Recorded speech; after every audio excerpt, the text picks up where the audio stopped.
Hey everyone, it's Jenny. I'm back with a project share, or I guess it's just to show you what I've been playing around with. I recently got back interested in alcohol inks. I used to have some, and then I just kind of didn't really know what to do with them, and so I ended up selling them at a rummage sale. And then Jennifer Maguire, my hero, started playing around more with alcohol inks and showing all the easy things that you can do with it, which is totally my style. Love making backgrounds and making simple cards using those beautiful backgrounds nowadays. I was really into it with watercolor and distress oxides, and now I'm getting into it with alcohol inks because you just get a different look than what you would normally get when you use those other inks. So anyway, let me just share with you what I did, and let me just say that it's not as easy as she makes it out to be. And you will see from my samples.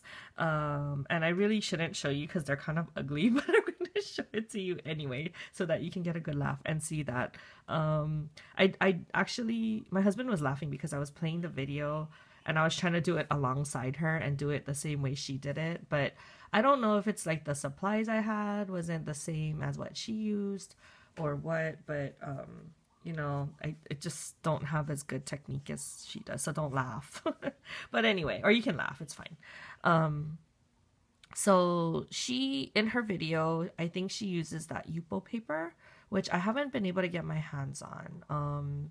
It's quite expensive for what you get, and no, none of my local stores will carry it here, so I'll have to order it online if I want to try it out. But I'm a little hesitant, so I tried to see if I could get away with using regular glossy cardstock instead, and I did. And I don't know how much better the results will be if you use the Yupo paper. So if you have Yupo paper, you might want to give it a try. But I didn't have any, so I just used whatever resources I could find.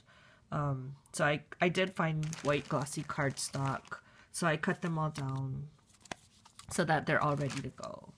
But anyway, so I tried, the first thing I tried was to do the stripes, which I think it's not really easy because look how ugly.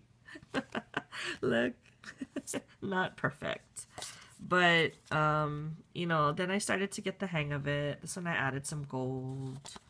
Rainbow was really hard for me. Look how much mistakes I made.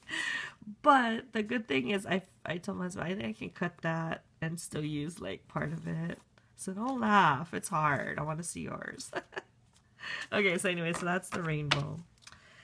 And then I can't remember what I did next. I think I did the pouncing. So then you can get, put all the colors on your little felt pad and then pounce it, with the applicator. So I did that, and that's a really nice look. And this is really easy to do. See, so there's some gold in there. This one has the silver. So you can mix colors and then add the gold over it, or silver. So it kind of has like a nice marbled look. I like it a lot. I don't know how much I'll use these backgrounds, but I did enjoy making them. It was fun. I think you have to find the right stamps or sentiments to go with it. Okay, so this was another version of that. And as this one, I tried to make it all in a line. I don't know how much I like that, but that's one example. Okay, so then I did this. So you can see I used the square applicator for it because it shows the definition of every rectangle.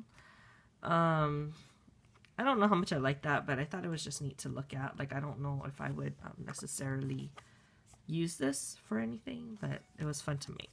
So I did the same thing, and this is like now my colors are coming lighter. See, this is the first one I made.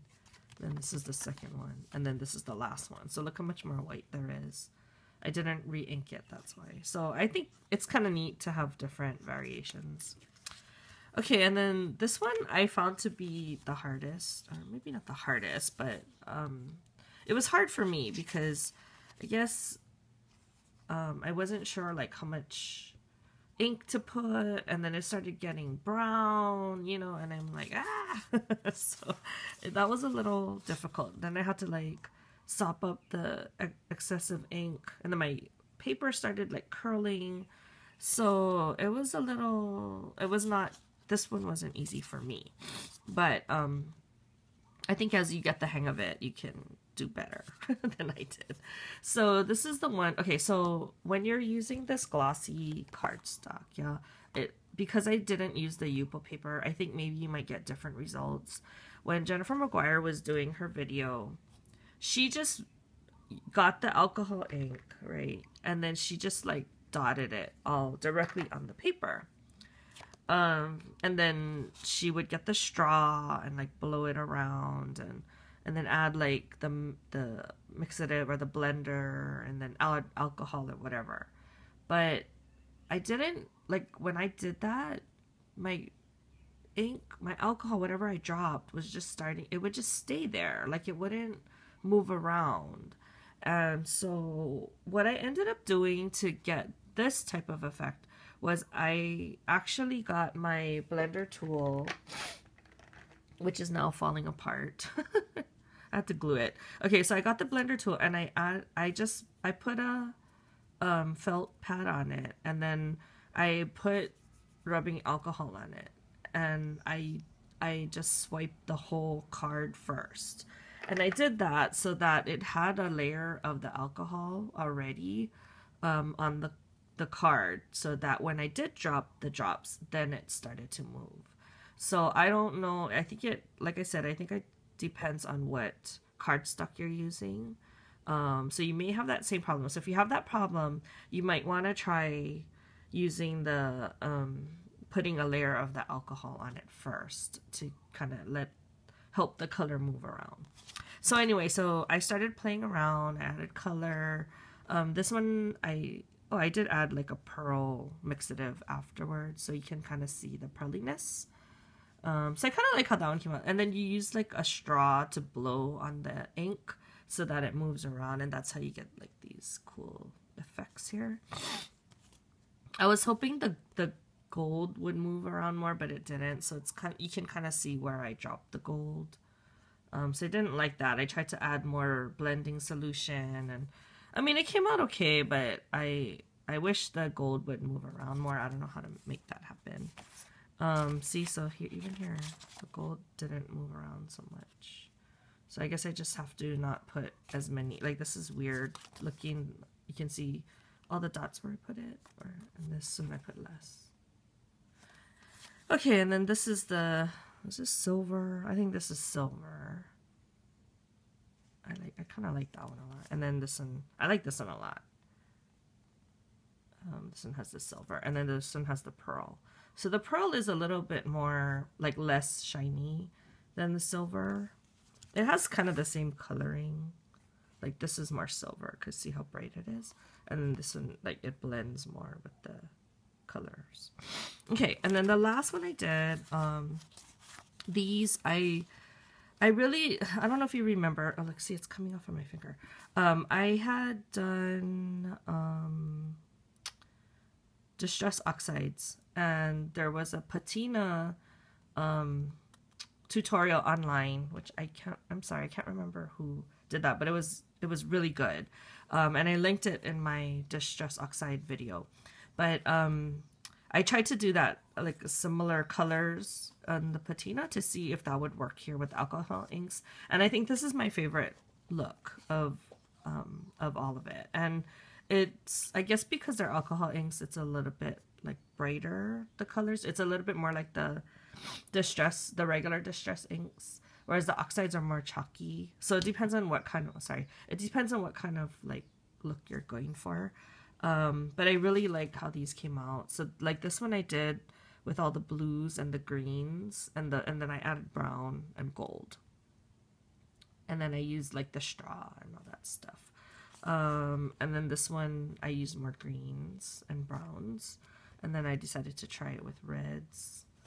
And then the purple. But I don't know why, like the purple, like all of the ink went here and then it didn't move around after that. So I probably would do like another purple if anything. But just so that you can see, you know, the different techniques that you can use. And I really want to try using the stencil to lift off the design using, I think, alcohol or the mixative. So you would do like a plain alcohol background and then you would put the stencil over it and then lift up the color. I think that that's really cool. You can also do that with the Distress Oxides. You just use water instead of alcohol. So there's different techniques that you can use. So I'm kind of excited. I thought I would try and, you know, teach the other girls how to use alcohol inks, and so I started making some samples using what I had already done. And so this is kind of what I came up with. So let me kind of show you. Okay, so this is a Altenew die. It's like a covered plate die, and obviously I didn't use the right size paper, so I'm gonna have to cut new paper. But I wanted to make samples already, so that's why I did that. I really like this lace die, and I think it's perfect to go over any of these types of backgrounds, like watercolor or oxides or alcohol inks or whatever. Like, I think this is a really good background to use. And then I just cut out a hello from, it's a MFT set where it had hello, happy, and love. So so we're gonna make that or something like that. And then this is also an Altenew die. I love this die. This one cuts out all the leaves. And so I put this over the striped backgrounds like this. And I just layered it that way. So that's how we get that effect there. And then this thanks is a MFT die. And then this Thinking of You is another, I think it's Altenew die. It's really big though. But it's great because it takes up a lot of space on a card that you want the background to still be noticed, and you want to keep everything else kind of simple. So I like getting sometimes getting the bigger word dies. And then, you know, I have to make it cute. So then I added the bunny. This is from that Pretty Pink Posh set that I showed you earlier. Do I still have it here? It's this guy right here. He's so cute. Anyway, so I added him. And then Michelle, I told you she convinced me to get the frogs. So this is the Sunny Studios frog set. That's the guy I used. And this is the MFT die. So it's quite easy to make a card after you do all the backgrounds, because then the backgrounds kind of speak for itself and you just have to add a few things, mainly a sentiment, right? Even if I didn't have the frog and you just had like a happy birthday here, I think it would be nice enough. But I have to make it cute. So I love this one. This is one of those patina looking ones that I had tried to make like this. See, I made two, so I used one. And it kind of reminds me of the ocean, so I used this whale from, I think it's a Pretty Pink Posh set. Yeah, it's a Pretty Pink Posh set. So this is the cute whale. And then this is I don't know what set that is. It might be Big Birthday Hugs. I don't know if that was Mama Elephant. It might have been Mama Elephant. But I thought because it's a whale, then you write Big Birthday Hugs. Cute, yeah. So I did that. And then I love this one too. I like the background and how it came out. So this Celebrate is a MFT die. And this is a Mama Elephant from the last release that she had. Or 2 releases ago, I think. I like how the colors came out on this one. With the gold and the green and the purple. So this is a Thanks, again, by MFT, and the hummingbirds are by Pretty Pink Posh. I got hummingbirds because my new coworker, she likes hummingbirds. So I figure if I ever make her like a set, then I'll have that already. Okay, and then this is another one of those ones I pounced with the applicator. And then the B set comes with these little swirlies, and then I think this is a different set. I can't remember what set this is. But then I used the hearts from the B set to add in here because it says sending lots of love. I like how this one came out too. This one reminds me of winter. The colors that I used, the purple and blue. So I used the polar bear and the bunny. This is a Pretty Pink Posh set. And then I think This might be Pretty Pink Posh. I'm sorry, I didn't prep ahead of time. But I like what it says. It says, we may be miles apart, but you are always close to my heart. And I just heat embossed this on after the fact. And then I heat embossed the heart. Same with this one. I heat embossed that sentiment. There. Come, it's not focusing. There. And then this one I just used archival ink. Because the background was light enough that the black would still show through it. I think it would on this, but I kind of wanted to stick with the white instead of black. And then Hoping Your Birthday is Possum. Cute, yeah? And then I used some of the cats. I don't exactly like the colors that I chose, but it's hard when you have like a rainbow background. Anyway, I hear my family waking up, so I'm gonna sign off now and hope you'll give it a shot in trying to make some of these alcohol background cards. And I'll talk to you guys in the next video. Bye!